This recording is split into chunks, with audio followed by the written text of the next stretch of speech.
UPSC को आप किस तरीके से देखते हैं कि वो किस एस्पिरेंट को चुनना पसंद करेगी? अगर मैं एज ए टीचर ओरिएंटेड बात कर रहा हूँ। जी, सबसे पहले काम जो करना है, चूंकि बहुत कम टाइम रह गया है, 3 मंथ से टाइम रहा है, तो सबसे पहला जो काम करना है, तो मेरे से ये क्वेश्चन था कि लड़का के कंपैरिजन में लड़कियां मैथ से डरती हैं क्या? अच्छा। तो मैं एग्जांपल दिया, मैं बोला कि नहीं, ऐसा नहीं है, इक्विटी है। अपने बारे में डिटेल जानकारी दें कि आपका मीडियम, अटेम्प्ट और बैकग्राउंड एजुकेशन वगैरह क्या रहा है? मेरा नाम राजकिशोर कुमार है जी। मैं बिहार औरंगाबाद डिस्ट्रिक्ट से बिलोंग करता हूँ और मेरा मीडियम इंग्लिश है और ये मेरा फर्स्ट अटेम्प्ट है। मीडियम आपका इंग्लिश? जी। ऑप्शनल? ऑप्शनल मैथमेटिक्स है। मैथमेटिक्स? जी। ओके। मैथमेटिक्स से पहले तो लोग डरते हैं, आपका बैकग्राउंड रहा है, इस वजह से आपने इसको लिया है। जी जी। बहुत सारे लोग कहते हैं कि इसमें स्कोर तो अच्छा हो जाता है, लेकिन जी, वहीं दूसरा पहलू देखें इसकी टफनेस की, जी जी, ये भी मैटर करता है। तो इस चीज़ को क्यों आपने चूज किया? जैसे मेरा नेचुरल चॉइस था कि मैं मैथमेटिक्स लूँ, क्योंकि मैं एमएससी मैथ से किया हूँ, तो मेरा ये नेचुरल चॉइस था कि मैं मैथमेटिक्स लूँ।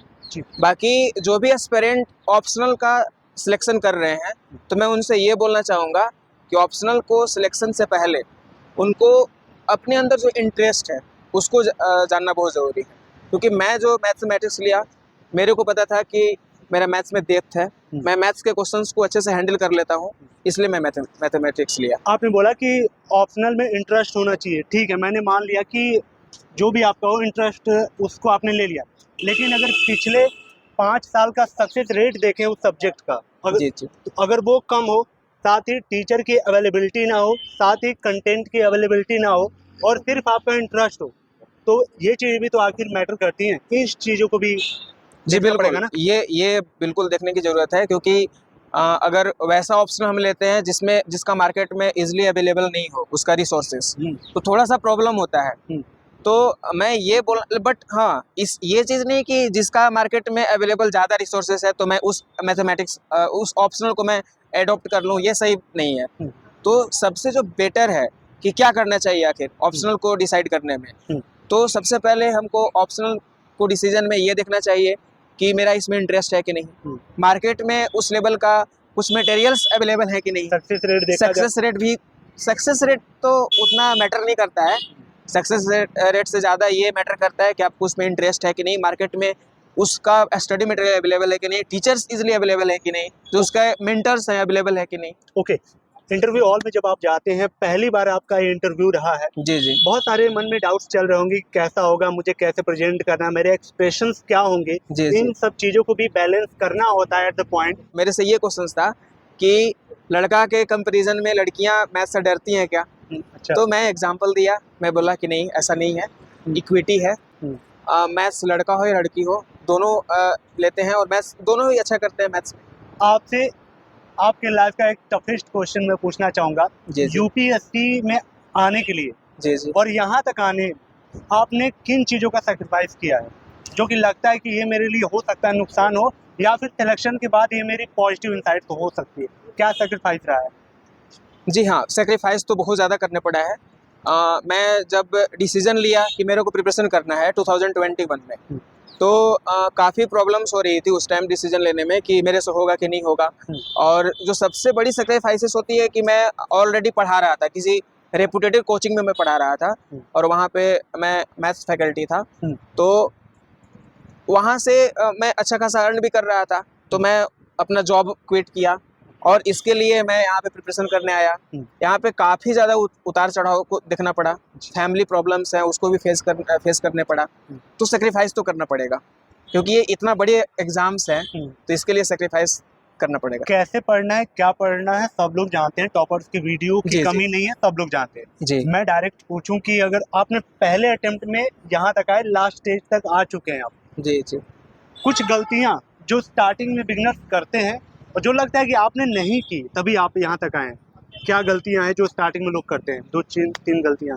देखिए, मैं बताना चाहूँगा कि जो कॉमन मिस्टेक है जो सारे एस्पिरेंट करते हैं, वो कॉमन मिस्टेक्स ये करते हैं कि वो जो भी यहाँ पे एस्पिरेंट आते हैं वो सबसे पहले सिलेबस तो देखते नहीं है और पीवाईक्यू बहुत ज़्यादा नहीं करते हैं, प्रैक्टिस नहीं करते हैं।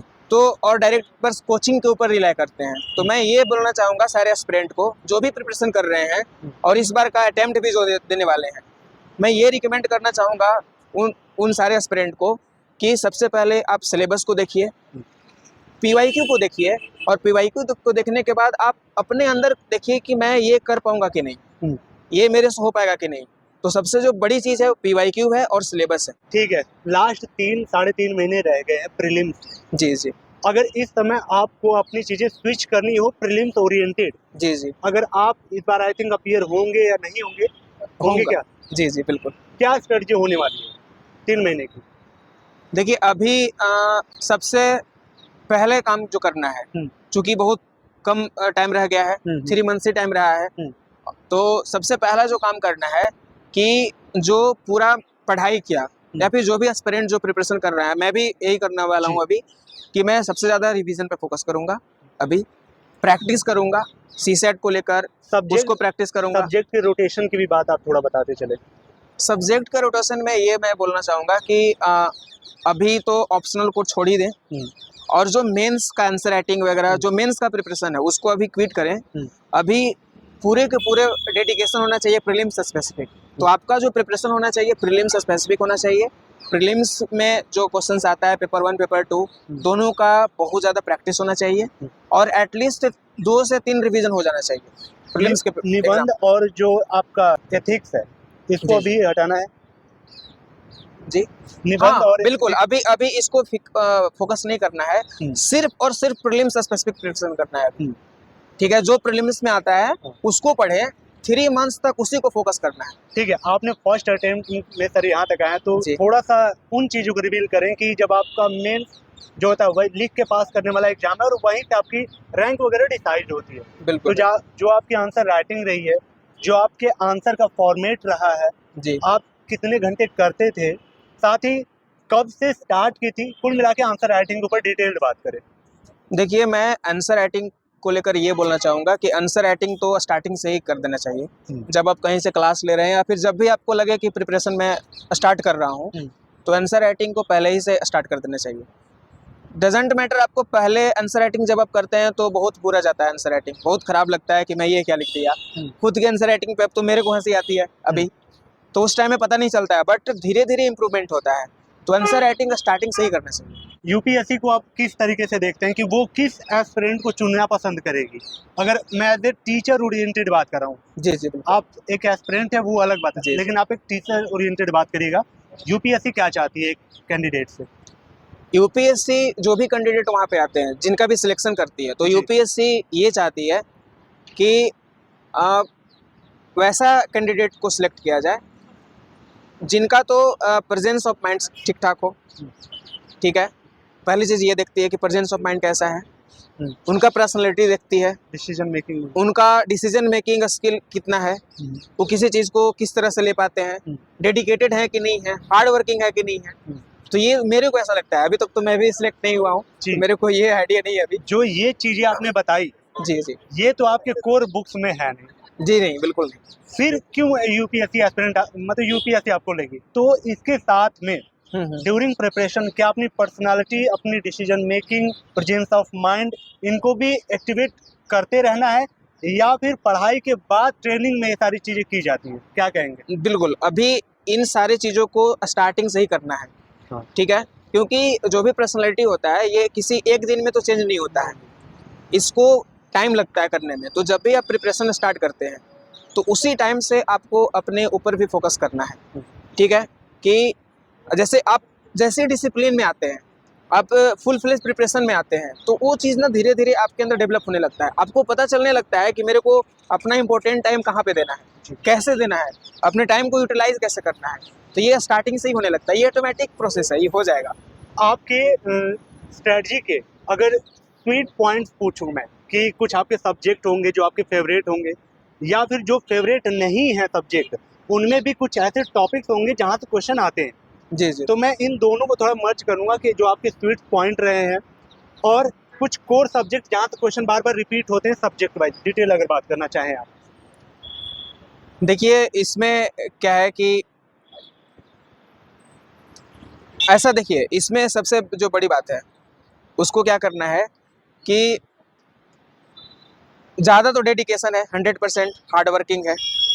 और इसमें जो स्वीट पॉइंट ये है, स्वीट पॉइंट तो ऐसा तो कुछ है नहीं, मेरे को नहीं लगता है कोई ऐसा कोई स्वीट पॉइंट है। क्वेश्चन की रिपीटेशन की बात कर रहा हूँ मैं कि सब्जेक्ट वाइज की जहाँ नहीं, से रिपीट नहीं होता है क्वेश्चंस, रिपीट तो क्वेश्चंस नहीं होता है। अगर Theme? PYQ से देखें सेम क्वेश्चंस नहीं आता है, थीम हाँ थोड़ा सा रहता है, थीम रिपीट। बिल्कुल थोड़ा सा रहता है, सेम क्वेश्चंस नहीं आते हैं कि एकदम 100% पीछे वाला ना, वो क्वेश्चंस तो को possible रिपीट कर दिया जाए, वो पॉसिबल नहीं होता है।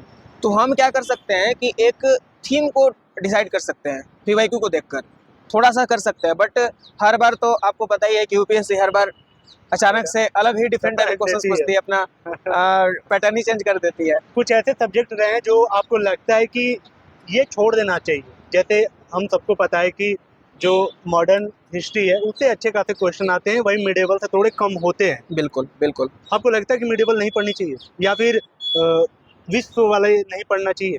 वर्ल्ड हिस्ट्री, जी। देखिए सबसे पहला बात कि अगर आपके पास टाइम है, ठीक है, अगर आप 2 साल या 1 साल का प्रिपरेशन कर रहे हैं, 1 ईयर आपके पास टाइम है, सफिशिएंट टाइम होता है 1 ईयर, तो अगर आपके पास टाइम है तो मैं ये बोलूँगा कि आप पढ़िए, ठीक है। बट थोड़ा सा कम टाइम है आपके पास, अगर 8 मंथ्स का टाइम है, 10 मंथ्स का टाइम है, बहुत कम टाइम रह गया है, तो आप पूरा का पूरा स्किप तो नहीं कर सकते हैं, लेकिन उसमें से जो इम्पोर्टेंट है, जब आप PYQs देखते हैं तो थोड़ा सा पता चल जाता है, तो उसमें जो इम्पोर्टेंट है उसको आप पढ़ सकते हैं। कुछ आपके फ्री रिसोर्स यूट्यूब चैनल या फिर गूगल से कुछ वेबसाइट या गवर्नमेंट के कुछ वेबसाइट सजेस्ट करना चाहें अगर? मैं तो फ्री चैनल, जैसे अभी इकोनॉमिक्स के लिए मृणाल सर हैं, तो मैं उनका पढ़ता था, तो अभी तो काफ़ी ज़्यादा यूट्यूब पे हैं जो फ्री में पढ़ा रहे हैं, बहुत सारे टीचर्स हैं जो आते हैं फ्री में है। मंथली मैगजीन, हाँ बिल्कुल, अभी विजन का मंथली मैगजीन है, वो भी फ्री में है। आपने मंथली पढ़ा 365 था या फिर PT 365? नहीं, मैं दोनों पढ़ा था। ओके। मैं एग्जाम के टाइम में PT 365 पढ़ा था और मंथली मैगजीन भी मैंने पढ़ा था विजन का। देखिए मैं सारे जो भी एस्पिरेंट एग्जाम देने वाले हैं 2024, जो 3 मंथ्स का टाइम रह गया है, उन सारे स्टूडेंट को मैं यही मैसेज देना चाहूँगा कि UPSC को हल्के में ना लें। UPSC रियली में बहुत टफ है और काफ़ी मेहनत के बाद यहाँ तक पहुँचते हैं लोग, और मैं भी पहुँचा हूँ। तो सबसे पहला चीज़ कि अगर कोई मूड बना रहे हैं कि मेरे को UPSC का प्रिपरेशन करना है, ठीक है, तो उनको सबसे पहले ये काम करना होगा कि मेहनत करना होगा। पहले अपने अंदर देखना होगा कि मैं ये काम कर सकता हूँ कि नहीं, तो मेहनत करना पड़ेगा सबसे पहली चीज़, ठीक है। दूसरा, अपने अंदर के डेप्थ को समझे हो कि मैं ये कर पाऊँगा कि नहीं। जैसे अगर मैं किसी कुआं में छलांग लगा रहा हूँ, तो मेरे को पहले डिसाइड पता होना चाहिए कि मेरे को तैरने आता है कि नहीं, तभी मैं कुआं में कूदूंगा या किसी तालाब में कूदूंगा। तो ये पहले डिसाइड कर लेना चाहिए, भेड़ चाल में नहीं चलना चाहिए कि वो कर रहा है तो मेरे को भी करना है। तो ऐसा नहीं है, अपने अंदर के इंटरेस्ट को समझें, उसके बाद डिसाइड करें कि मेरे को UPSC करना है कि नहीं। और जो एस्पिरेंट UPSC का इस बार एग्ज़ाम दे रहे हैं, 2024 वाले जो प्रीलिम्स दे रहे हैं, अपियर होने वाले हैं, उनके लिए मैं ये बोलना चाहूँगा कि अभी 3 मंथ्स में एटलीस्ट 2 से 3 रिवीजन हो जाना चाहिए। कुछ ना कुछ तो पहले पढ़ी ही है, बस अभी रिवीजन करना है। मेंस को छोड़ दे, क्विट करें, अभी क्विट करें और अभी प्रीलिम्स स्पेसिफिक प्रिपरेशन करें, सिर्फ और सिर्फ प्रीलिम्स, चलिए उसका प्रैक्टिस करें। जी, बहुत अच्छा लगा आपसे बात करके, और मैं चाहूँगा कि आपका लास्ट अटेम्प्ट हो और अगली मुलाकात हो तो आप प्रॉपर लिस्ट में आए, थैंक यू, ताकि हमें भी एक अच्छे टॉपर्स के साथ इंटरव्यू करने का मौका मिले। होप गाइस वीडियो वैल्यूएबल लगी हो, कैसे लगी, अगर कोई क्वेश्चन छूट गया हो जो मैं ना पूछ पाया हूँ तो वो कमेंट करें, ताकि मैं किसी अगले कैंडिडेट से वो चीज़ें पूछ पाऊँ। चलिए मिलते हैं किसी और ऐसी शानदार वीडियो में, तब तक के लिए thank you so much and bye bye.